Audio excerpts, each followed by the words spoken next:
Welcome into another episode of the Foust on the South podcast. Breaking down actually two Alabama wins. I was sick this past weekend, unfortunately, so was not feeling up to recording after the win at Auburn and the Iron Bowl of basketball, which was exciting and awesome to get that win. But it's going to be breaking down both Alabama's win tonight over Ole Miss, was 93-74, and the win over Auburn 96-92. Two road games against two teams. Ole Miss is not going to be in the NCAA tournament, so not a great team at all. Auburn is kind of on the teetering on their looking like they're right might be on their way out, just depending on how the next few games go. So two not great teams, but two road games with similar results.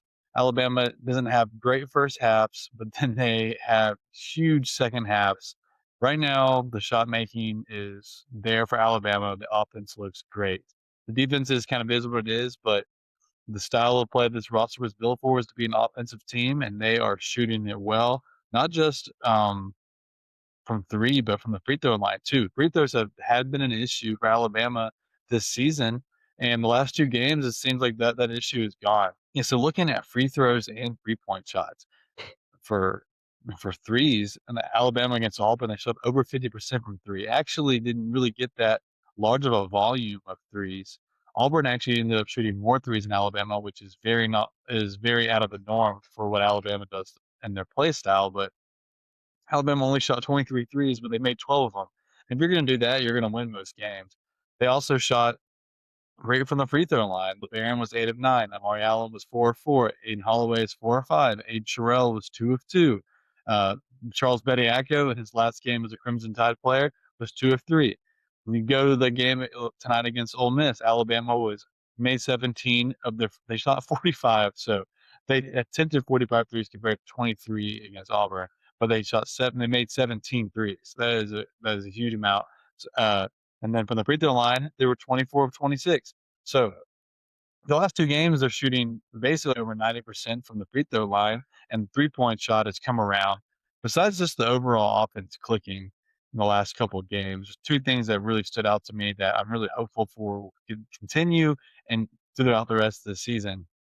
One of them is Latrell Wrightsell, who had not. I talked about this previously on the podcast a few weeks ago. When he was playing, he had not been shooting well from three. Now, he historically at Alabama, I personally think historically he's probably Alabama's best 3-point shooter ever, just statistically. Before he went out with injury last season, and the season before that, he was basically shooting 50% from three. But since returning against Tennessee, he's shooting 50% from three. So he is back to what we know him as. In this game, he had 7 threes again. So that's the second time this year he's had 7 threes, which is his career high. He was 7 of 13 from three. So over 50% of his threes were going in.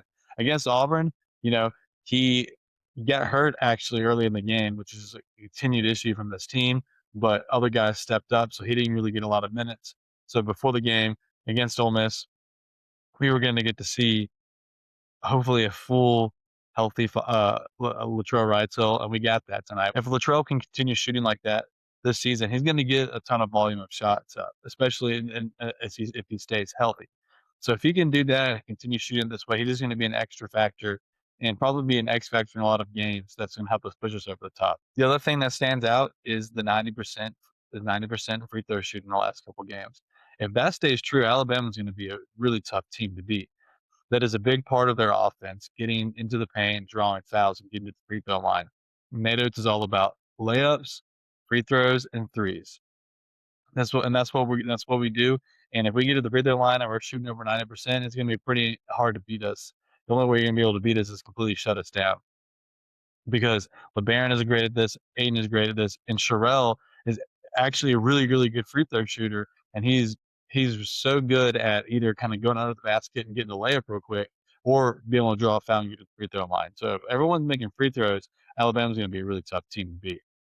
So yeah, offense has just been clicking. As I mentioned before, two games where the first halves weren't great. In the Auburn game, Alabama was actually losing. Most of that was due to turnovers. Alabama had a crazy amount of turnovers in the first half of the Auburn game. Watching the game, I felt, especially as Alabama closed the half, Alabama had been struggling. Auburn kind of had a lead because they just kept turning the ball over, but then there were these awful live ball turnovers that we've seen before.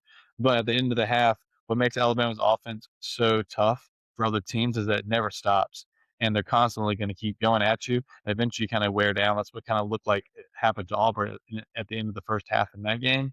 Alabama was able to go on a run and basically get a lot closer. They're only down by 4 at halftime. So I felt if Alabama could stop the turnovers, they could have a really good second half, and they did. So we scored 37 points in the first half, ended up scoring 59 in the second half, which I thought I would never see again, except for the very next game, Alabama ends up scoring 61 points in the second half. So in their last 2 games, Alabama has scored 59 and 61 points in the second half. It's absolutely scorching coming out of the locker room for Alabama. And I think it's just the the style that Alabama plays with just weighs on teams throughout the game. It's similar to a team who's elite defensively, just pressing you the whole game. Like that's gonna wear on you, and you just get exhausted. Alabama does the same thing, but offensively. They're just constantly pressing you, and you are just getting more and more tired because these Alabama is just made for this, and they love it. They love to be able to get open and get shots up. So you can't it's just impossible to keep that defensive well, it's not impossible. Some teams are obviously able to do it, but it's really, really hard to keep that defensive intensity up every possession throughout the whole game because Alabama shooters are kind of psychotic in the point that they they don't care that they've missed a million shots. If they have, they don't. If they gone through a stretch, if they haven't, there's waiting for more opportunities to get open shots. And the spacing's great, and the passing's really good. And if it's in that kind of groove, it's tough to beat, and then it kinda snowballs, and that's what's led to the 59 points and the 61 points. So, been been been 2 pretty fun games to watch Alabama's offensively, and that's just kinda how this team's gonna have to win down the stretch. We lost Bediako, so we kinda lost that size. We're gonna have to go small. We're not gonna be an elite defensive team. This is not where we are right now. So we're just gonna have to score a lot of points, and if we're making shots like this, I feel pretty good about it. Kinda going down the list, LeBaron Fallon, obviously star player, still SEC leading scorer, was questionable. It was a true game time decision for the game at Auburn. I was pretty nervous if he wasn't gonna play. I didn't think obviously think Alabama was gonna win. It was a game time decision, ended up having 25 points, 5 rebounds, 6 assists. So to do that and be a game time decision, kinda crazy. Like he almost didn't play and then ended up having that game.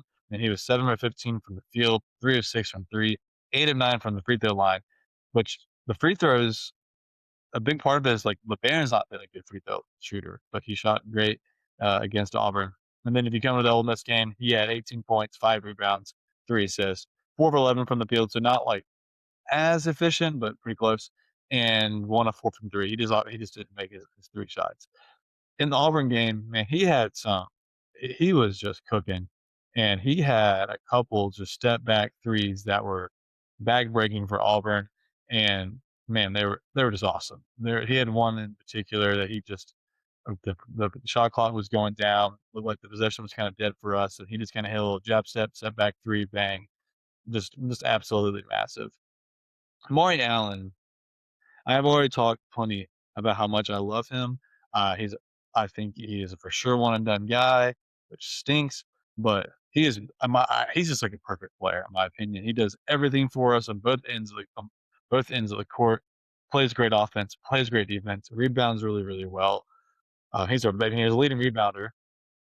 So he had in the Auburn game, he had 17 points, 6 rebounds, 4 assists, 3 of 5 from three, 4 of 4 from the free throw line. 5 of 8 from the field in general. So he's just a highly, highly efficient player. Seemingly every time he gets the ball and he shoots it, like he knows when to take the shot, and it seems like it always goes in. He's not just a majorly high volume shooter, but whenever he takes that shot, it's going in. Just like I said, highly efficient. And he had 6 rebounds, 4 assists. He didn't have any steals in the Auburn game, but man, he had some huge shots down the stretch. Phylon, Amari Allen, and Aiden Holloway, all 3 of them just had huge shots. You need those 3 guys to play good in close games, and they did. It was it was exciting to watch. So yeah, he had 17, 6, and 4 against Auburn, and then in the Ole Miss game, he had 13, 8, 6. and 6. So he had 13 points, 8 rebounds, 6 assists, 4 of 6 from the field, 3 of 5 from 3, 2 of 2 from the free throw line, 3 steals, and 2 blocks. That is an incredible stat line. I'm gonna read that again. So Amari Allen had 13 points, 8 rebounds, 6 assists. He was 4 of 6 from the field, 3 of 5 from 3, 2 of 2 from the free throw line, have 3 steals and 2 blocks. He just dominates every part of that game. Like I said, he's a perfect player in all parts of the game. I'm really gonna miss him. I think he's gonna be great in the NBA, whoever he plays for. Aiden Holloway in the Auburn game, he was honestly pretty quiet for most of the game. They did a good job of kind of shutting him down. That was kind of obviously a big story since he's a former player for them. And I was kinda disappointed because he wasn't playing great, honestly, but then he ended up having 7 points or 7 or 9 points at the end of the game. The biggest moment was he had an and-one 3 that basically won the game for Alabama on, Tahad Pettiford, so that was amazing. Against Auburn, he had 15 points, 2 rebounds, 4 assists, 5 of 12 from the field, 1 of 3 from 3, the 1 3 being the and-one 3. But also, he was 4 or 5 from the free throw line, and then he had 1 steal. Ole Miss, he had 12 points, 4 rebounds, 6 assists, 4 11 from the from the field, 2 of 6 from 3. He hasn't the last 2 games haven't been his best from 3, so I would not be surprised if Saturday he has a huge game again from 3.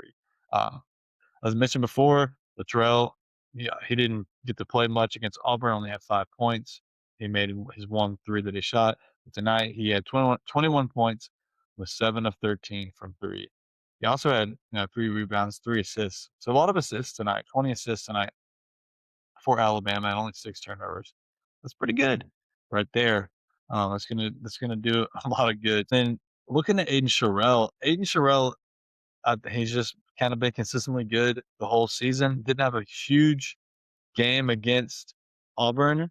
Um, the the big that had the most amount of points was Charles Bediako in his last game. But I mean, Chuck was 5 of 5 from the field, and so he had 12 points and 3 rebounds, and he went 2 or 3 from the free throw line.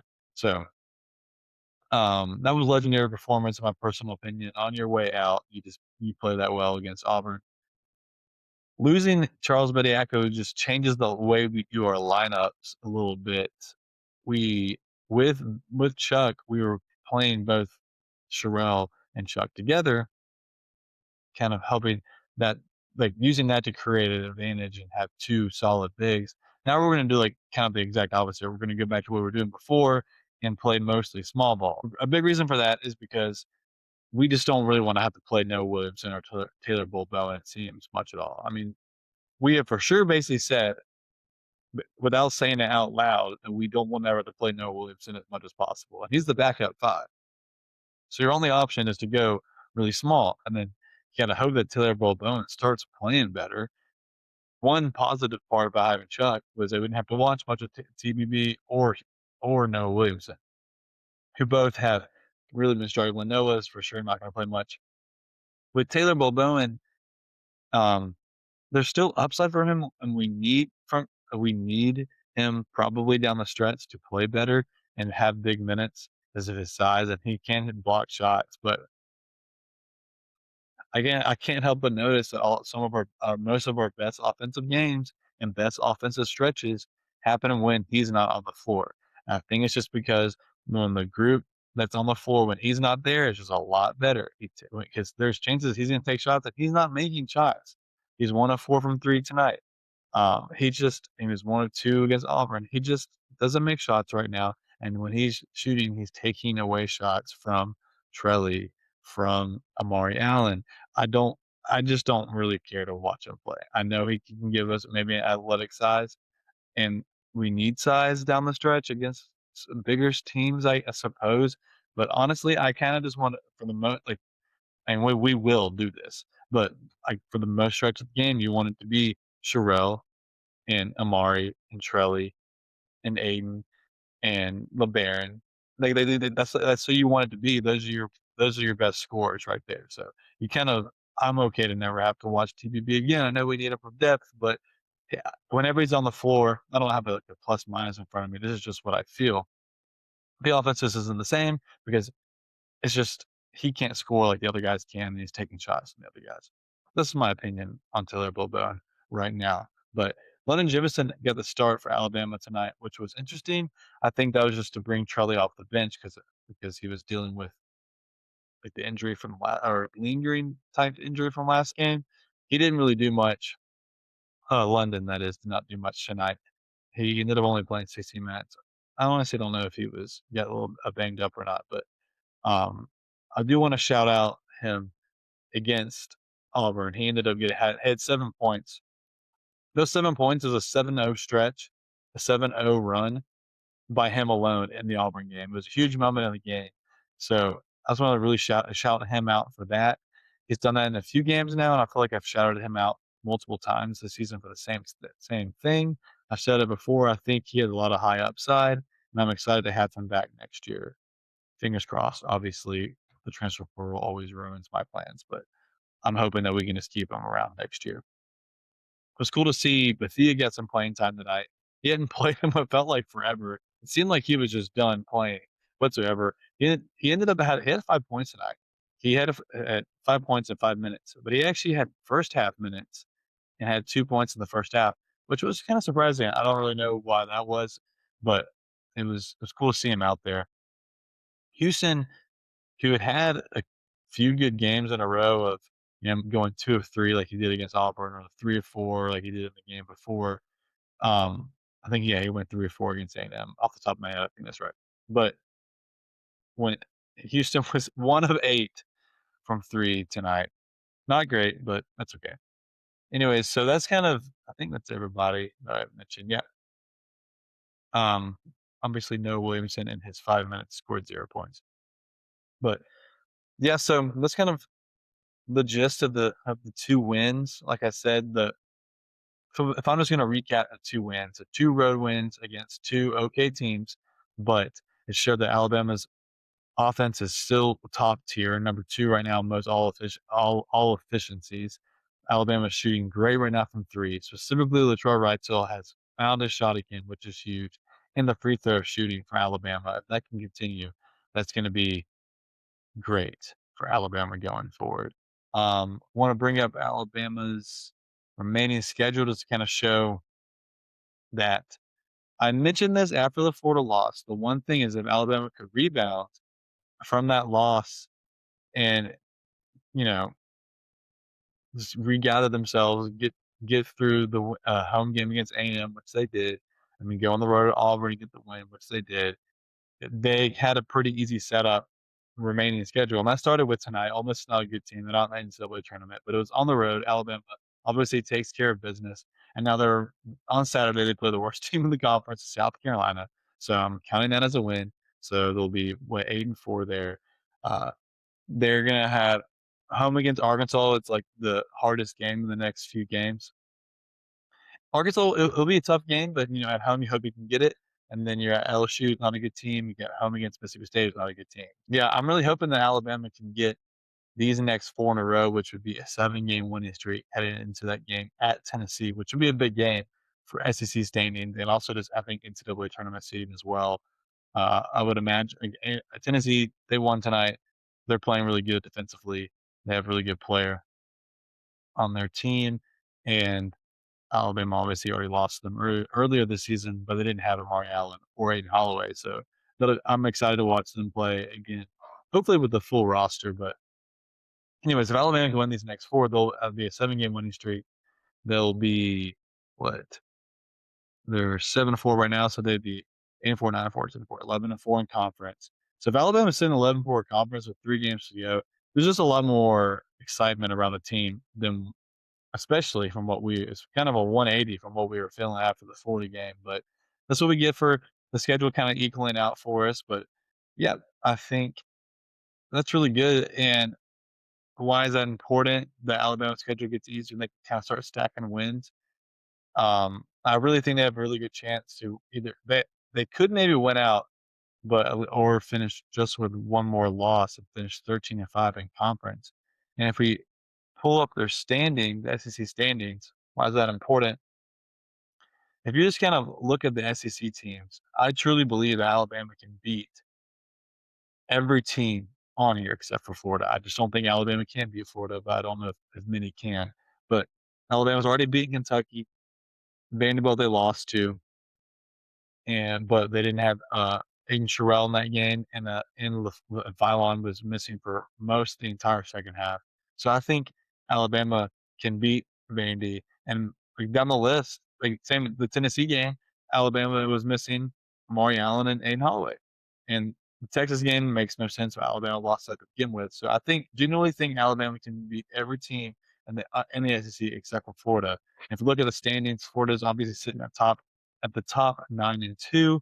They have Kentucky on Saturday, which would be I think Florida will just probably kill them because that's just what they've been doing. But that is technically for first place if Kentucky wins that game. So should be a fun game, but I expect Florida to win, which would bump Kentucky down from 8-3 to 8-4. Arkansas is sitting at 8-3 right now. Alabama gets them next week. So I'm expecting Alabama to win that game as well. And so I think by next Wednesday, Alabama will be tied for second in the conference. And then we can just have that stretch run. Vandy is at I mean, Vandy is hosting A&M on Saturday, so that should be a good game. Honestly, legit curious to see who can win that. I would think it would be I think Vandy will win that. A&M lost 3 in a row after starting off 7-1, but anyways, all this to show right here what their standings is I just think that I mentioned this before, but if Alabama can get to the 3 seed or the 2 seed in the SEC tournament, I think they're gonna have a really good chance of making the SEC tournament championship game. Now, you're most likely playing Florida at that point, but you avoid them as long as you can. That's all you can hope for. I think that'd be a really good run for Alabama to get the championship game. Maybe Florida ends up getting upset earlier on, and Alabama has a good chance of winning the whole championship. Or Alabama plays a really, really good game, gets revenge against Florida, and wins that game. That would actually be a really good story if Alabama could end up winning the SEC tournament championship without Bediako, after Bediako being such a big part of the story of the matchup where Alabama got worked by Florida. So that's the SEC standings. Let me go ahead and pull up bracket matrix. Bracket matrix is just an average of all the bracketologists and all their projections, and it just averages them all together to give you probably the most accurate look at seeding. This is just updated after the games tonight. I believe Alabama is sitting right now as the top 5 seed. I've held out hope for a while that I was hoping Alabama could rise up to a 3 seed. And that is important because not only is your round of 32 game a whole lot easier, so your chances of getting to the second weekend are a lot better, but your chances of getting to an Elite 8 are a lot better just because you're getting to avoid the 1 seed as long as possible. But with these teams, Kansas, Purdue, Michigan State, and Florida, there's just no chance Alabama jumps any of these teams. So Alabama's ceiling truly is a 4 seed, in my opinion. I think they'll end up as a 4 seed. Like, because I mentioned with their remaining schedule, I think Alabama's going to end up winning out, or not winning out, winning a lot of games down the stretch.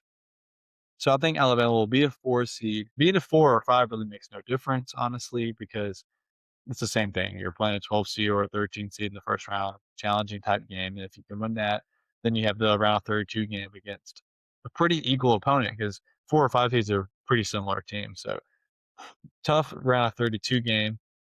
And Alabama shooting like they are now, their free throw shooting is the most important part for the tournament, in my opinion.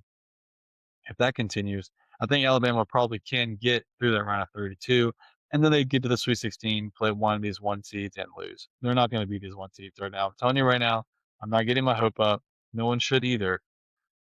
Like, there's just not much. I mean, obviously, there's magic, and once, like I said, I'm going to get my hopes up, and if that scenario plays out, and we get to these matchups, I'm going to start trying to find ways to convince myself it could happen, but it's not. Alabama, these teams right here, Alabama played Arizona, got worked. Connecticut, Duke, and Michigan, they're going to all do the exact same. It's just not a great matchup. Alabama just doesn't have the roster, but Sweet 16 would be a great feat for Alabama. To recap everything, the last 2 games, Alabama's offense and shooting has looked great.